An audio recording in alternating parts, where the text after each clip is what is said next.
Hello friends, welcome to the first rank pro security academy. Friends, एक और company का analysis हम आपके लिए लेकर आए हैं। जैसा कि आप स्क्रीन पर देख पा रहे हैं, कंपनी का नाम है जेएम फाइनेंशियल लिमिटेड। आज इस कंपनी के बारे में हम सारा इस वीडियो में डिस्कस करने वाले हैं। अगर आपको हमारा ये एनालिसिस पसंद आए तो आप हमारे वीडियो में अंत तक बने रहिए। ओके। और अगर ऐसे ही और कंपनीज के एनालिसिस के बारे में आप जानना चाहते हैं तो आप हमारे चैनल को सब्सक्राइब कीजिए, जिससे रेगुलर बेस पे आपको ऐसे ही कंपनी के एनालिसिस टाइम टू टाइम मिलते रहें। फ्रेंड्स, वीडियो में हम ये वीडियो ओनली और ओनली एजुकेशनल पर्पज से बनाया हुआ है। हमारी तरफ से इस कंपनी में सेल या बाय की कोई भी रिकमेंडेशंस नहीं है। तो फ्रेंड्स, जैसा कि आप स्क्रीन पर देख पा रहे हैं, कंपनी का नाम है जेएम फाइनेंशियल लिमिटेड। जिस दिन हम ये वीडियो रिकॉर्ड कर रहे हैं 1 सितंबर को, उस दिन इस कंपनी का जो शेयर प्राइस है 185 रुपीज़ 4.28% जो है पॉजिटिव साइड शो करके 185 रुपीज़ पे ट्रेड हो रहा है। जेएम फाइनेंशियल लिमिटेड एक integrated and diversified financial services group है। Its primary business include the mortgage, lending, trust, credit, assets management. It is also engaged in the investment banking management and the management and private equity funds. तो ये एक JM finance एक financial company है। इसका main work क्या है? Mortgage करवाना, landing करना, ओके, असेट्स को मैनेज करना, इन्वेस्टिंग और बैंकिंग को मैनेज करना, बड़े बड़े क्लाइंट्स और फंड को मैनेज करते हैं ये, और प्राइवेट इक्विटी फंड्स को भी मैनेज करते हैं। ये कंपनी का कोर बिजनेस है, मेन बिजनेस है। अब ये कंपनी का मार्केट कैप जो है 17,694 करोड़ का मार्केट कैप है कंपनी का करंट प्राइस 185 रुपीज़ पे ट्रेड हो रही है। ओके, कंपनी का 52 वीक हाई जो है 200 रुपीज़ है और 52 वीक लो है वो 78 रुपीज़ है। तो कंपनी ने इसी ईयर में 78 रुपीज़ से 200 तक की जर्नी बहुत अच्छी तरह से क्लियर की है। स्टॉक अभी 16 के पी पे ट्रेड हो रहा है। बुक वैल्यू 102 रुपीज़ का है। डिविडेंड यील्ड 1.46 रुपीज़ का।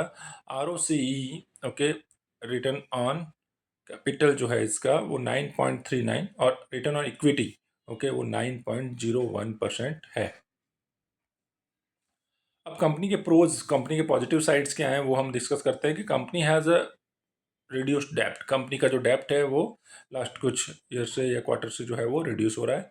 Okay, company has been maintaining a healthy dividend pay out. Company 35.6% का एक healthy dividend pay out maintain करती है, तो अपने इन्वेस्टर्स को एक अच्छा एवरी ईयर जो है वो 35.6% तक का हेल्दी डिविडेंड पे करती है। Debtors day has been improve. Debtors days जो है वो इम्प्रूव हुए हैं।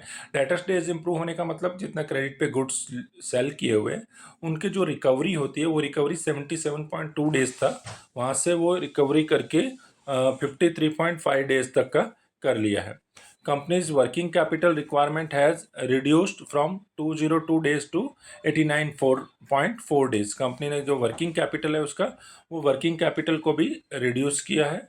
वो इससे प्रायर 202 रुपीज़ तक के डेज थे, वो 89.4 डेज का हो गया है। दैट मीन्स वर्किंग कैपिटल का मतलब होता है कि कंपनी जो भी क्रेडिट पे सेल करती है तो उसका जो टर्नओवर होता है, जो कैश का टर्नओवर होता है, वो वर्किंग कैपिटल कंसिडर होता है।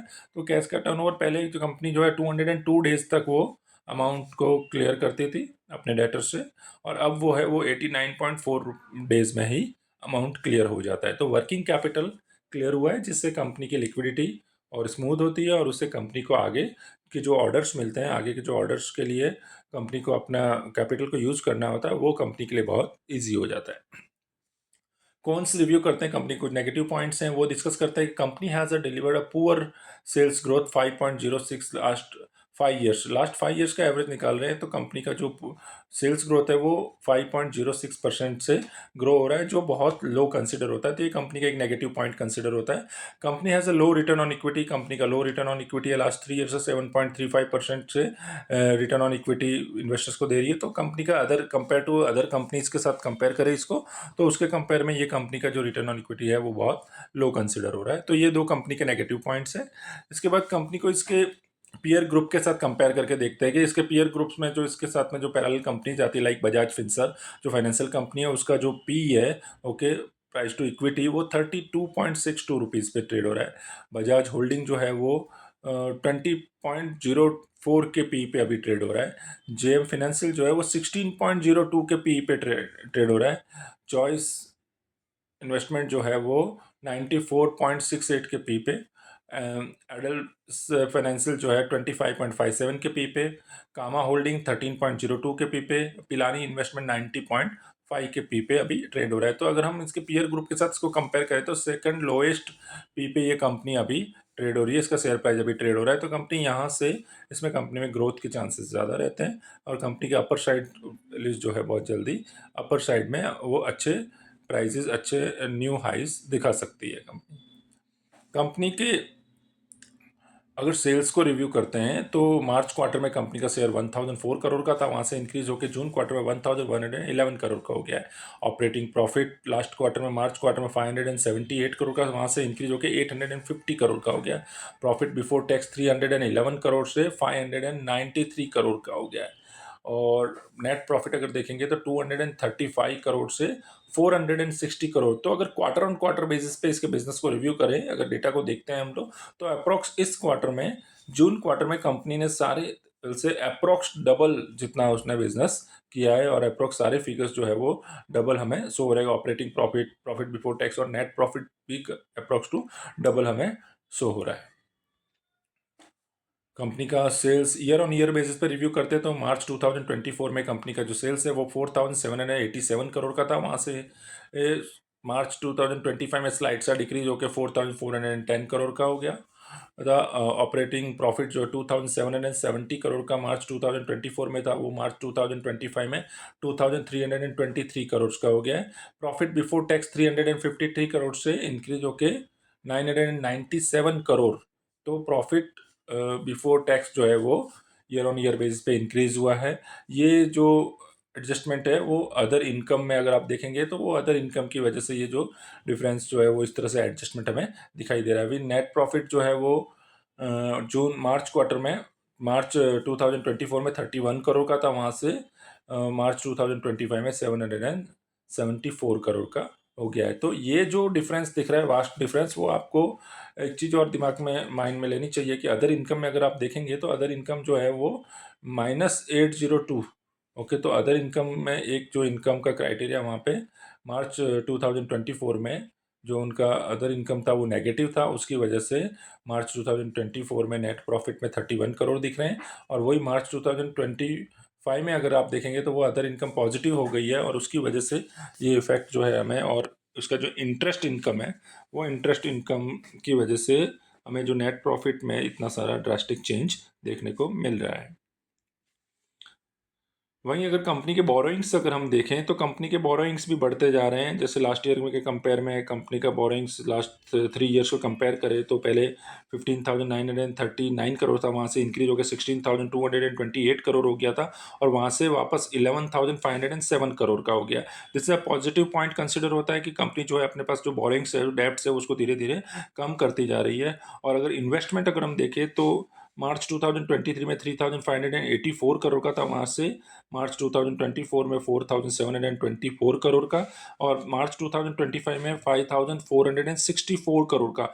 तो उसके इन्वेस्टमेंट बढ़ते जा रहे हैं। और उसी के साथ में अदर एसेट्स को भी देखें तो अदर एसेट्स में भी कुछ हमको स्लाइड सा 2023 के कंपेयर में 2024 और फिर 2025 में जो है वो अदर इनकम में स्लाइड सा डिक्रीज देखने को मिल रहा है, लेकिन सामने इन्वेस्टमेंट जो है वो बढ़ते जा रहे हैं। तो ये कंपनी के एक पॉजिटिव पॉइंट्स कंसिडर होते हैं।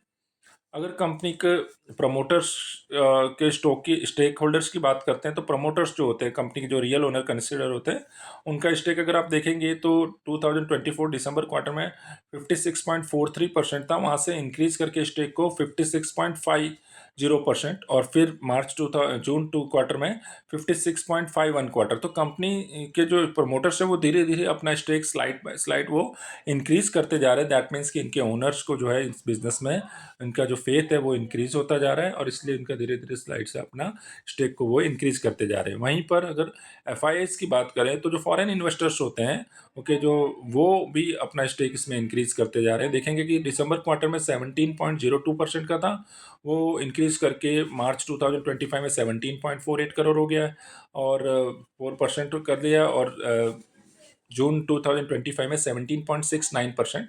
तो इंटरनेशनल जो इन्वेस्टर्स है या फॉरेन इन्वेस्टर्स है वो धीरे धीरे इसमें stakes quarter on quarter basis पे इंक्रीज करते जा रहे हैं। दैट मीन्स कि उनको भी फेथ है कि कंपनी जो है बहुत नियर फ्यूचर में बहुत अच्छे नए लेवल्स दिखा सकती है। और डीआईज की बात करें, जो डीआईज का मतलब है डोमेस्टिक इन्वेस्टर, जो अपने डोमेस्टिक इंडियन इन्वेस्टर्स हैं उनका स्टेक अगर देखें तो उनका स्टेक जो है दिसंबर क्वार्टर से मार्च क्वार्टर में और मार्च क्वार्टर से जून क्वार्टर में स्लाइड सा डिक्रीज हुआ है। और पब्लिक का अगर आप देखें तो स्टेक पब्लिक का क्वार्टर मार्च क्वार्टर से जून क्वार्टर में अगेन इंक्रीज हुआ है। अगर एज ऑफ 1 सितंबर 2025 जेएम फाइनेंशियल शेयर के प्राइस जो है 185.1 रुपीज़ पे ट्रेड हो रही है। द स्टॉक ओपन हुआ था 178.5 रुपीज़ पे और क्लोज हुआ 177.5 रुपीज़ पे। तो the previous day during the today's trading session JM financial share price move between 178.5 to 186.8 rupees. तो ये कंपनी का जो रेंज है, डे रेंज है, वो शो कर रहे हैं with the average price of 182.65 पे। एवरेज वो कंपनी का पूरे दिन जो है उसका जितना रेंज था उस रेंज का एवरेज 182.65 पे वो ट्रेड हो रहा था। जेएम फाइनेंशियल के 2030 तक के अगर टारगेट देखें तो कंपनी जो है वो 290 रुपीज़, फिर 325 रुपीज़, और by the 2030 JM financial could be among the top diversified financial houses of in India.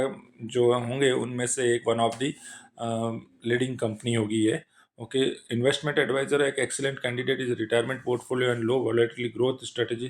जो अगर बनाना चाहते हैं तो कंपनी को अगर रिटायरमेंट कोई भी इंडिविजुअल इन्वेस्टर अगर रिटायरमेंट के लिए कुछ प्लान कर रहा है और लॉन्ग टाइम प्लानिंग कर रहे हैं तो ये एक अच्छा कंपनी में एक अच्छा इन्वेस्टमेंट हो सकता है। तो फ्रेंड्स, ये जो भी एनालिसिस था हमारे इस पूरे वीडियो में ओनली और ओनली एजुकेशनल पर्पज से था। हमारी तरफ से इस कंपनी में सेल या बाय की कोई भी रिकमेंडेशंस नहीं है। ये वीडियो हम ओनली और ओनली एजुकेशनल पर्पज से बनाते हैं जिससे आपको आइडिया आए कि अगर किसी कंपनी को एनालाइज करना हो तो उसके कौन कौन से कंपोनेंट को एनालाइज करते हैं। ओके, बहुत जल्द लौटेंगे एक और कंपनी के एनालिसिस के साथ में, तब तक के लिए धन्यवाद।